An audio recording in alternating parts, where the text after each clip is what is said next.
사랑하는 은혜드림교회 성도님들, 안녕하십니까? 네, 저는 은혜드림교회 이성환 부목사입니다. 오늘은 지성과 영성을 겸비하신 우리 최인선 담임 목사님을 모시고 코로나19로 정말 우리나라뿐만 아니라 전 세계가 공황 상태에 빠져있는 이 상황 가운데서 우리 은혜드림교회 성도님들이 어떻게 이 상황을 헤쳐나가야 할지, 담임 목사님의 신학적인 의견들, 또한 목사님의 마음은 어떠한지에 대해서 목사님을 모시고 함께 대담을 하는 시간 가지도록 하겠습니다. 지금 제 옆에 우리 너무 멋지신 우리 최인선 담임 목사님 옆에 나와 계십니다. 목사님 안녕하십니까? 네, 안녕하세요. 네, 목사님 반갑습니다. 네, 반갑습니다. 노란색 셔츠가 아주 이쁘십니다. 네, 이 목사님이 아마 비슷한 옷을 입고 올 것 같아서 제가 다른 네. 옷을 입고 왔습니다. 그런데 밖에는 역시 파란색. 네. 마음은 통했고 네. 내용은 좀 달리요. 그렇죠. 겉은 같고 네. 속은 좀 다른. 네, 맞습니다. 코디를 하고 있네요. 사실 제 인생의 모티프가 최인선 담임 목사님입니다. 그래서 원래 좋아하는 사람이 있으면 막 따라하고 싶지 않습니까? 그래서 제가 목사님을 따라하려고 많이 노력하고 있습니다. 어디 나가면 사람들이 동생이 아니냐라고 얘기를 하시는 분들도 계시더라고요. 네. 기분이 좋은 거죠? 네, 좋으세요. 네, 네. 이 옷도 조만간에 이 목사님에게 건네갈 수 있도록 네네네. 노력해 보도록 하겠습니다. 빠른 시일 내에 저에게 올 수 있도록 우리 성도님들 함께 기도해 주시기 바랍니다. 네. 그러면 우리 목사님과 이제 대담을 시작해 볼 텐데요. 목사님 첫 번째로 좀 질문 드릴 게 있습니다. 목사님 요즘 이 한간의 최고의 이슈가 이 코로나19 사태 아니겠습니까? 네, 그렇죠. 지금 전 세계, 우리나라뿐만 아니라 전 세계가 지금 많은 어려움들을 당하고 있는데 이 현 상황에 대한 이 목사님의 생각은 어떠신지 좀 궁금하거든요. 네. 지금 이 상황이 매우 어렵죠. 매우 어려운 상황인데 우리가 이 상황을 그냥 전문가로서 이해하기는 참 어렵다고 생각합니다. 그러나 큰 그림 속에서 우리가 분명하게 알 수 있는 한 가지는 이 코로나 바이러스가 주는 총량이 너무 많다는 것입니다. 감염력이 매우 높고 그리고 그것으로 인하여서 환자들의 총량이 늘어나는 것이 가장 큰 문제일 것 같아요. 그래서 사실은 이 감염병의 확산이 지속되면 지금 현재도 위기지만 더 큰 위기가 올 것이 분명하다는 생각이 들어서 이 총량에 대한 이해가 우리에게는 좀 있어야 된다는 생각을 하고 있습니다. 네. 그럼에도 불구하고 지금 우리나라가 이제 코로나 확진자가 조금씩 줄어들고 있는 상태지 않습니까? 그로 인해서 이제 많은 교회들이 이제 슬슬 함께 모여서 드리는 예배를 시작하고 있는 교회들이 생겨나고 있습니다. 그럼에도 불구하고 저희 은혜드림교회가 아직까지 모이는 예배에 대해서 정확하게 아직 발표하지 않고 이 예배를 아직 시작하지 않는 이유에 대해서 많은 분들이 또 궁금해하실 것 같아요. 이에 대한 목사님의 생각은 어떠신지? 네, 보편적으로 모이는 예배를 저도 하고 싶습니다. 하고 싶고 성도님들을 가까이에서 예배 시간에 보는 것이 기쁨이고 또 성도님들을 가까이에서 뵈어야 제 마음속에 좀 안심이 되는 것도 담임 목사로서 분명한 사실인데요. 그럼에도 불구하고 지금 이 상황 속에서 우리가 모이는 것이 합당한지에 대해서 우리가 좀 고민을 해볼 필요가 있다고 생각합니다. 지금 이 상황은 지금 사회적 거리를 지금 철저하게 유지하라고 지금 세상에서는 이야기하고 있습니다. 그런데 이 사회적 거리가 매우 가깝고 감염의 위험도에 노출된 곳이 사실 교회가 그 중에 하나라는 생각을 우리가 반드시 해야 한다고 생각합니다. 그래서 사회적 거리를 유지하는, 그리고 유지해달라는 그 사회의 간곡한 부탁이 있죠. 그리고 모이는 것이 가장 좋을지라도 우리가 하나님을 사랑하고 이웃을 사랑하는 중요한 방편이 저는 희생의 방법이라고 항상 배워왔습니다. 그러면 이 예배에 대한 우리의 조금 불편한 희생이 이 사회에 도움이 되는 요소라고 생각합니다. 그래서 저는 조금 더 기다려야 되지 않나라는 생각을 하고 있습니다. 그 조금이 언제일지는 모르지만 조금 더 기다려서 세상에서 용인할 수 있고 교회가 자신들의 가장 중요한 것을 희생한다는 모습도 역시 착한 교회로서 그 모습을 보여줘야 한다고 생각을 지금 하고 있습니다. 네, 이 일들로 인해서 참 많은 고민들을 하시고 또 많은 걱정들을 하시는 걸로 제가 또 옆에서 봐왔고 알고 있습니다. 그럼에도 불구하고 우리 성도님들은 또 이 정확하게 우리가 언제 모였으면 하는 그런 궁금증들도 가지고 있을 거라고 생각하거든요. 네. 네, 그 부분들은 목사님 어떻게 생각하고 계시나요? 사실 저는 이제 부활절을 기점으로 예배를 좀 드리고 싶은 마음이 좀 있었습니다. 그래서 같이 성도들과 함께 제한적 출석 예배일지라도 부활절에 우리가 철저하게 규칙을 만들어서 예배를 드릴까 하는 생각이 있었는데 지금은 좀 그러기에는 조금 이른다는 판단이 좀 들었습니다. 그래서 제 생각에는 학교들의 개학과 그다음 부활절이 지난 어느 시점부터 제한적 출석 예배를 시작하는 것이 가장 합리적이라는 생각을 지금도 하고 있고요. 언제일지 제가 단언은 못하지만 아주 먼 거리에 있지는 않다고 생각합니다. 그래서 한 4월 중순이 지나서면 분명한 결정을 가지고 제한적 출석 예배를 시작해야 되지 않을까 그런 생각을 하게 됩니다. 네, 알겠습니다. 많은 성도님들이 기다리실 것 같아요. 그러면서 또 많이 기도하고 계시고 또 걱정하고 계시는 내용들을 또 잘 알고 있습니다. 그럼에도 불구하고 이 상황 가운데서 우리 은혜드림교회 성도들이 가져야 할 어떤 마음의 준비라든지 신앙적인 어떤 정체성이나 이런 것들은 어떤 것들이 있을까요? 네, 요즘에 이제 제가 좀 걱정하는 부분이 이 기독교가 가지고 있는 이 태도의 문제에 좀 걱정을 하고 있습니다. 지금 한국 교회는 이 코로나19로 인하여서 커다란 전환점을 저는 맞이했다고 생각합니다. 사실은 뭐 제 평생 인터넷 온라인 예배를 드린다는 것은 감히 상상할 수 없는 모습이었는데요. 지금 그런 상황으로 가고 있고요.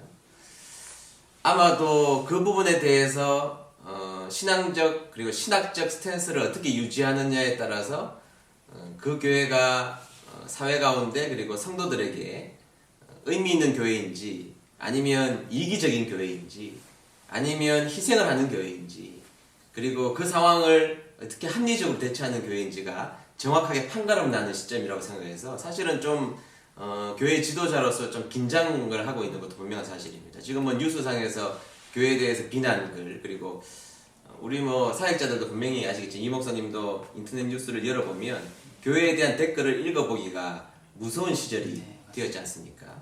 그래서 지금 교회가 가지고 있는 명확한 신앙적 숙고를 통해서 이루어지는 스탠스가 분명히 존재해야 된다는 생각이 들어서요. 사실은 이 판단과 이 결정에 대한 고민들이 무슨 모양을 반드시 갖춰야 된다는 생각을 하게 되고요. 지금 이 패러다임이 한번 변화가 됐잖아요. 이렇게 흔들린 상황 속에서 새롭게 정리하면 기회가 될 수 있는 교회가 될 수도 있고 만약 여기에 실패하면 아마 교회조차도 도태하지 않을까 그런 심각한 위기 가운데 이 상황을 지금도 바라보고 있습니다. 네, 감사합니다. 근데 지금 이 상황 가운데서 저희가 개척 이후에 최초로 이 절기 예배, 이 부활절 예배를 저희가 이제 함께 드리지 못하게 되지 않습니까? 네. 이 부활절 예배는 그러면 어떻게 이 진행이 되는지 목사님 의견 궁금합니다. 네, 좀 길게 이야기가 돼야 될 텐데요. 사실 이 부활절 절기는 우리 기독교에 있어서 매우 중요한 절기입니다. 그래서 이 부활절 예배를 같이 드리지 못한다는 것이 참 불편한 상황이고 어려운 모습일 수 있을 것 같습니다. 저희 단도직입적으로 말하면 우리 교회 4월 12일 부활절 예배는 온라인으로 드릴 겁니다.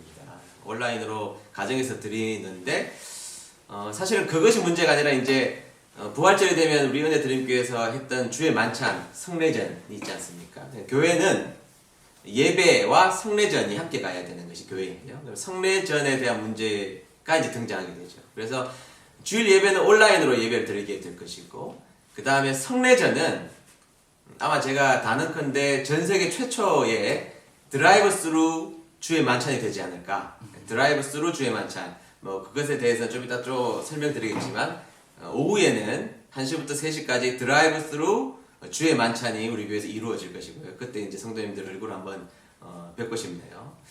그리고 이제 각자 영성의 문제죠. 개인적 영성의 문제가 있기 때문에 여러분들에게 우리가 한 가지 기획하여서 함께 은혜의 자리로 초청하는 것이 부활의 기적. 자, 그 다음에 뭐죠? 보름의 흔적. 보름의 흔적입니다. 네. 부활의 기적, 보름의 흔적이라는 표어를 가지고 행사를 하나 하려고 합니다. 그러니까 보름 동안 15일 동안 그 부활이 기록되어 있는 복음서를 성도들이 읽고 하루에 한 6장쯤 될 것 같은데 네. 6장쯤을 읽고 3줄 정도 자기의 묵상을 좀 적고 그 다음에 지금까지 했던 7번, 8번의 설교를 좀 요약하는 다시 들으시고 요약해서 개인의 영성에 도움이 될 수 있는 그런 일들을 이번 부활절날 저희들이 하려고 합니다. 그래서 이 세 가지 온라인 예배, 드라이브스루, 주의 만찬, 그 다음에 부활의 기적, 보름의 흔적.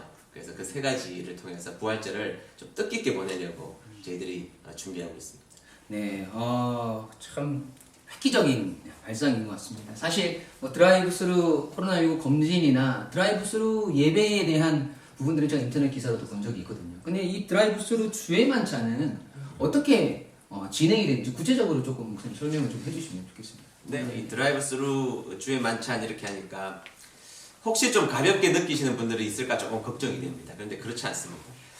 주의 만찬을 저희들이 반드시 해야 되겠다는 확신과 그런 분명한 신앙적 고집이라고 할까요? 그런 게 있었는데 사실 지금 상황에서 사회적 거리를 가지면서 부활절에 주의 만찬을 한다는 게 어렵잖아요. 네, 떡을 떼고 그 다음에 포도주를 나누고 하는 그 자체가 사회적 거리를 유지하지 않는 것이고 사실은 그 과정을 통하여서 이 은혜스러운 주의 만찬이 감염의 도구가 된다면 하나님 앞에 매우 송구스러운 일이죠. 그래서 고민을 많이 했습니다. 우리 성도님들에게 어떻게 하면 이 주의 만찬을 새로운 신학적 해석을 통해서 할까라는 고민을 많이 했는데요. 주의 만찬은 여러 가지 요소가 있어야 됩니다. 먼저는 성도님들과 함께 해야 되고, 그 다음에 포도주와 떡을 나누어야 되고, 더 중요한 것은 이제 그것을 집행할 수 있는 목회자가 있어야 되죠. 근데 지금 사회적 거리 속에서 이 세 가지를 이룬다는 것이 어렵고, 세 가지가 함께 교회가 의해서 이루어져야 된다면 드라이브스루 주의 만찬이 어떨까 이번 상황 속에서 하게 되었죠. 근데 문제가 있어요. 이제 뭐 떡을 나눈다. 자, 드라이브스루는 아시죠? 차를 타고 들어와서 주의 만찬을 하는 겁니다. 그런데 이제 떡을 나누고 포도주를 나누기가 참 어려운 문제지 그렇죠. 않습니까? 그러면 이제 어떤 중요한 키트가 하나 있어야 되는데 서로 감염되지 않고 또 일회적이고 깨끗하고 위생적인 키트가 있어야 되는데 제가 어느 교회에서 일회용 키트가 있다는 사실을 좀 알았습니다. 그래서 제가 선배 목사님이신데 제가 선배 목사님에게 전화를 드렸더니 미국에서 구입을 하셨다고 해요. 근데 이제 지금 제가 미국으로 연락을 한번 취해보니까 전혀 미국은 뭐 완전히 나라가 셧다운된 상태이기 때문에 뭐 물건을 산다거나 물건 이동이 거의 불가능한 상태였어요. 야, 그래서 어떻게 할까 고민을 했는데 그 선배 목사님이 자기 당신의 교회에서 하시려고 준비했던 것을 모아다가 저희들에게 기꺼이 주시기로 이렇게 약속을 하셨습니다. 그게 이제 바로 제가 지금 가지고 있는 주의 만찬 일회용 키트입니다. 여기 보면 위에 한꺼풀을 벗기면 떡이 있고요. 한꺼풀을 더 벗기면 포도 주스입니다. 아주 좋은 포도 주스. 그래서 이것을 통하여서 주의 만찬을 드라이브스루로 할 수 있게 되었는데요. 신학적으로 좀 고민을 해야 되지 않습니까? 네, 그렇죠. 드라이브스루에 대해서. 그런데 가만히 보면요, 우리 초대교회 성도님들은 어려운 상황에 놓여져 있을 때 신학적 대처를 굉장히 잘했습니다. 자, 예컨대 하나만 좀 이야기해보죠. 침례식. 성경에 나와 있는 그 침례의 원형은 물속에 들어간 침례입니다. 네, 그렇죠. 물속에 들어간 침례인데, 자, 환자들이 있으면 어떡할까요? 자, 환자들이 그 침례를 받고 싶어하는 열망이 있지만 환자로서 물에 들어가게 되면 심각하게 위기가 될 수 있을 때 우리 신앙의 선조들은 물을 부어주는 관수례라는 것을 했죠. 아마 교회사를 배우면 관수례에 대한 얘기가 나오고 그 다음에 카타콤이라든지 종교적 핍박이 있을 때는 어떻게 대처했습니까? 세례라는 방식으로 물을 적은 양의 물을 찍어서 발라주는 세례라는 방식으로 이 침례를 재해석을 해서 굉장히 은혜스럽게 대처했던 신앙의 선조들의 모습이 있죠. 그러니까 성례전을 지키고 싶어요. 사회가 허락하지 않아요. 그럼 이것을 지켜나가기 위하여서 끊임없이 신학적 숙고를 통하여서 관수례, 물을 붓는 관수례, 세례로 발전시킨 것이죠. 그래서 나온 게 드라이브스루 주의 만찬입니다. 차를 타고 들어오셔서 접촉은 최대한 줄이되 목회자가 서 있고 그리고 이 키트를 통하여서 교회에 오셔서 주의 만찬을 할 수 있도록 하자는 것. 그러니까 우리가 하자는 것이죠. 그래서 우리 교회가 이런 신학적 숙고와 하나님 앞에 드리는 이 주의 만찬을 하고 싶은 열망을 표현하는 방식, 그것이 드라이브스루 네. 주의 만찬이라고 생각합니다. 그렇다면 목사님 이제 마지막으로 우리 성도님들께 네. 한 말씀 해주시면 네, 지금 또 이 상황 속에서 어떤 조치, 세상의 조치가 종교의 핍박으로 말씀하시는 분들이 있는데 저는 그렇지 않다고 생각합니다. 종교의 핍박은 전혀 없다고 생각하고요. 예배 드릴 때에 공무원들이 나와서 도와주는 것이죠. 이 감염에 대해서 감염되지 않도록 도와주는 것인데 우리가 훨씬 더 교회가 그런 데서 빚진 마음이 좀 있어야 된다는 생각을 하고 있습니다. 그리고 이 사회 대처가 매우 훌륭하기 때문에 교회들은 사실은 그 대처의 대가를 지금 우리에겐 충분히 그분들의 수고를 통해서 우리가 좋은 대가를 우리가 뭐 조금도 못하지 않았죠. 그러나 좋은 그것을 누리고 있는 상황이라는 생각을 제가 합니다. 지금 이제 우리 사역자들이 여기 지금 찍느라고 지금 다 여기 있는데요. 우리 사역자들이 성도님들 매우 사랑합니다. 저를 포함해서 온 사역자들이 성도님들에게 어떻게 하면 이 열악한 상황 속에서 온라인 예배를 열심히 드릴까 지금 매우 분주하게 준비하고 있고요. 그리고 여러분들을 위해서 깨어서 기도하고 있습니다. 여러분들도 먼저 우리 사역자들 위해서도 많이 기도해 주셨으면 좋겠고요. 저희들이 이 상황 속에서 현명한 판단을 해야 되지 않겠습니까? 네. 현명한 판단할 수 있도록 기도해 주시고 또 이 사회를 더욱더 사랑해 주셨으면 좋겠습니다. 우리가 이 사회와 정부와 또 뭐 김천시와 우리가 대척하는 자리에 서는 것이 아니고요. 훨씬 더 그분들을 이해하고 사랑하는 마음으로 우리가 그분들의 헌신을 보답하는 자리에 섰으면 좋겠고요. 우리 성도님들 항상 애써주셔서 감사한데 특별히 이번 조금만 더 참으셔서 하나님 앞에 드리는 예배, 함께 나와서 드리는 예배에 대한 갈망이 조금 더 식어지지 않기를 저희들이 기도합니다. 그리고 다음 주에 이번 주 지나서 4월 15일 부활절 기대해 주십시오. 최선을 다해서 저희 목회자들은 여러분들을 섬기고 우리 모두가 하나님 앞에 어떻게 영광을 돌릴지에 대해서 끊임없는 수고와 애씀 조금도 아끼지 않겠습니다. 그 대신 참석 많이 해주셔서 우리 함께 부활하신 주님을 진심으로 축복하는 귀한 시간들이 되었으면 좋겠고요. 사랑하는 성도님들 뭐 보고 싶습니다. 사실은 뭐 처음에 눈물도 많이 흘렸고 뭐 요즘도 생각하면 가끔씩 눈물이 납니다만 우리가 이렇게만 생각해서는 안 된다고 생각하고 함께 모일 날을 기대하는 어떤 시점이 되면 그 눈물, 그 모든 것이 하나님께 드려지는 제사의 향기가 되었으면 좋겠다는 생각이 듭니다. 건강 유의하시고 사람들 없는 곳 찾으셔서 좀 걸어 다니시기도 하시고 그런 시간들을 보내셔서 기쁨으로 건강한 모습으로 코로나19 확진자 은혜드릴교회 한 명도 생기지 않고 반가운 모습으로 꼭 만나 뵙는 날이 꼭 오기를 간절히 기도하고 기대합니다. 잘 보내시고 은혜스러운 시간들로 꽉 채우시기는 여러분 되시길 축복합니다. 네, 감사합니다. 이번 일들을 통해서 이 시간들을 통해서 정말 우리 은혜드림 교회의 저력이 드러나는 시간이 되지 않을까 생각해 봅니다. 우리 은혜드림 교회 성도님들 힘내시고요. 네, 지금까지 우리 은혜드림 교회를 너무너무 사랑하는 그리고 우리 성도님들을 사랑하는 우리 지성과 영성을 겸비하신 우리 최인선 담임 목사님과 이성환 부목사였습니다. 여러분 감사합니다. 감사합니다.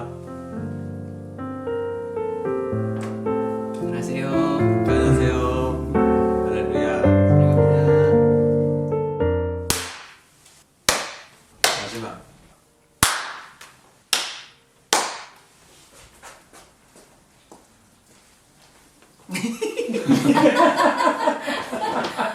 이거 좋다.